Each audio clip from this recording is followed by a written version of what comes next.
So being Harry Potter's bestie is a lot of work. So what if Hermione went to the side of Voldemort? Hear me out. Let's see what would happen. So I think he would want her because not only is she a master potioneer, I mean, even her second year, she's making the Polyjuice potion, which is one of the most complicated potions of all time. And being a potioneer is why Voldemort wanted Severus Snape in the first place, because that's a really rare skill to have. And she was one of the most powerful witches in her grade, and she would have tons of intel on Harry.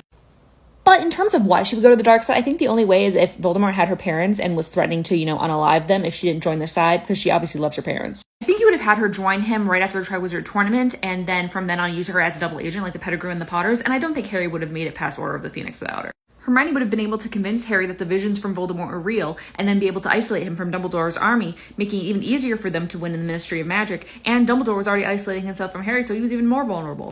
Not to mention, Hermione would have been able to figure out that the potion that brought Voldemort back to life would also be the thing that prevented him from unaliving Harry Potter, so he would have figured out another way to unalive Harry Potter, and then that would have ended that, and Dumbledore would have been the only one who could have held it, but his fate was the same with the Horcruxes.